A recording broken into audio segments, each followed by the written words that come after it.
Yo, what's up guys? Another day, another video na naman tayo ngayon. Shoutout nga pala sa mga nagtatanong kung paano daw ayusin yung scoop. Kasi kapag ka nag-scoop daw sila hindi na bumabalik. Kaya eto, mabilisang tutorial lang tayo kung paano ayusin yan. Ito lang yung mga bossing. Una, punta kayo sa settings. Tapos pangalawa sa letter A. Pag nandito na kayo sa letter A na pangalawa, hanapin nyo to. Ito lang hanapin nyo Tapos, click nyo tong may parang arrow na nakababa. Click nyo. Tapos, ito.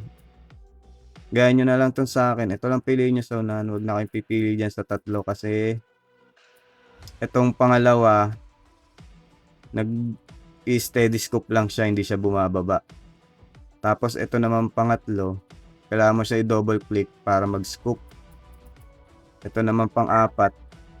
No scoop siya, hindi siya mag-i-scoop kapag kahit yung pinili nyo. Kaya itong unahan lang para mag-scoop siya.